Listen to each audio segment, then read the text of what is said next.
We were at PAC Strapping, and it's a strap manufacturer and distributor.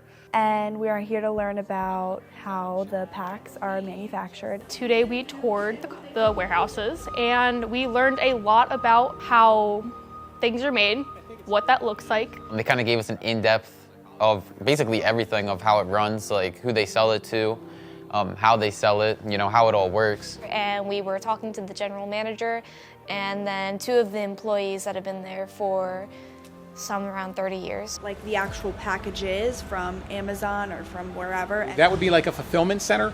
I think today went excellent with the kids from Upper Perkiomen. They are very inquisitive, they asked a lot of good questions, so they were clearly actively listening, which is a really great treat. They were specific about what they wanted to know, about business in general, about the type of production that we do. They were a attentive group. I think it can be somewhat intimidating because I don't think at that age you really understand manufacturing. They brought a lot of interesting questions, I would say, kind of really trying to understand what we do. 16 stocking SKUs and in stock. So we have truckloads either coming in or on order or in stock, sooner, right?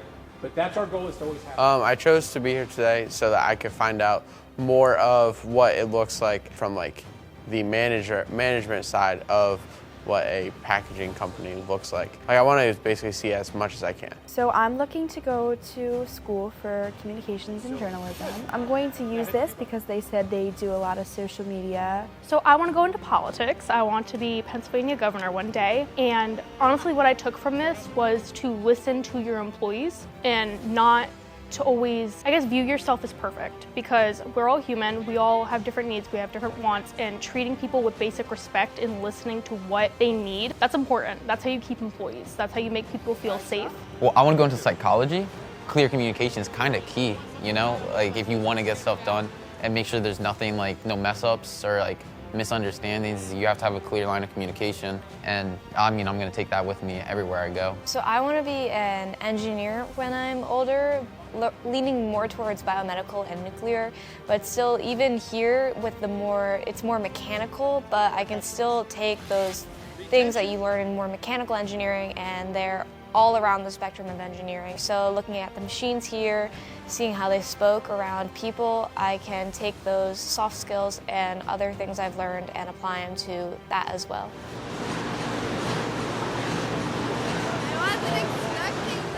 There's clearly one of the students is going into the trades. It sounds like he's going to be an HVAC technician, which is phenomenal. And talked about the value that can bring because he's going to have an opportunity to learn a skill he can carry for a lifetime. By my being able to be right beside them if they need me for something specific, I'll pass that knowledge on to them. Anything that they want to learn, we'll teach, because in the long run, it makes our jobs easier and it makes our quality control almost perfect. What do they enjoy in life? What do they like to do? And obviously we've got to develop some type of career path there. Try not to use the term as a job. You want it be something that you enjoy coming to. So, I would say be investigative, find out as much as you can about those industries and something that you have interest in, because I think if you have interest in it, you're going to be successful at it.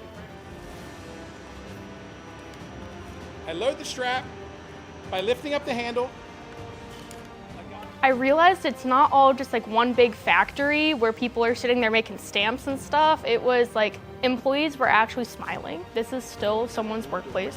This is still somewhere where people go every day, and they seem to enjoy their job from what I could see. I've never been one to think much of manufacturing, to be honest, but I feel like this has given a more in-depth, a better understanding of how manufacturing works. I learned that there's a lot of jobs will take whatever skills you can have. If you have good skills that they need, they'll take it. I shouldn't completely shut myself off of the job because I don't think my skills are going to be helpful. I should really have my eyes open to everything. Manufacturing, whenever I typically thought about it, I thought definitely more labor intensive and less machinery, and coming here there was a lot more machines. There's definitely, you're still doing some hands-on things. I got to do some hands-on things, but there's also machines that do a lot of work too. It's very important to promote what you're doing and show the consumer exactly how things are manufactured and what's going into the manufacturing process. Can I resell these to make money? You probably won't make much. You can try. So to me, being a real world leader encompasses the ability to give back, encompasses the ability to show the types of things that we do to the next generation. And what we're trying to build is that culture and that team that can perpetuate what this business is about and make it move forward year in and year out, regardless of who the person is in charge. And hopefully one of the kids that were here today becomes one of the leaders of PAC Strapping down the line. Being a real world leader to me means that I'm not only coming in here and doing my specific job as production manager, but I hope to pass my experiences and knowledge on to the people that are working, not, I won't say for me, but with me. The people that I work for pass their experiences and knowledges on to me, in turn that I can do that to other people. I hope I get to do that. Being a real world leader to me means being empathetic. That's the word I would use. You know, I think you need to be empathetic to your customers' problems.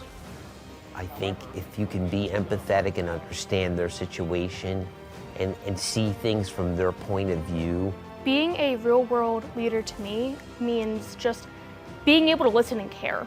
People need to listen to others' opinions, whether you agree with them or not, and you need to be able to compromise and work through that. That is a huge thing that a lot of people don't realize. Honestly, today really showed that caring, genuinely caring for people in your life, your employees, your family, like, it pays off. Being a real world leader to me means, I guess kind of taking charge, you know, having like an idea of where you want to go in life, like what you want to do, taking charge, you know, and like taking the steps to reach that goal you have. Being a real world leader to me means having good communication skills, being able to talk to people and express yourself pretty well, because you are interviewing a lot of like top people in companies and you're asking them questions. You need to be able to like articulate your like feelings about what you want to ask and see where that leads you.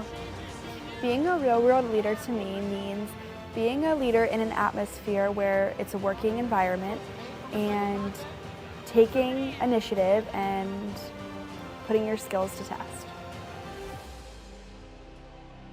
My name is Cheyenne Soden. My name is Daniel Bugman. My name is Seth Yerger. My name is Madison Wheeler. My name is Mia Ulmer. My name is Mark Albero. My name is Frank DiSilvestro Jr. My name is Ed Brownlee. And this is Real World Leaders. And this is Real World Leaders. Real world leaders. Real world leaders. Real world leaders.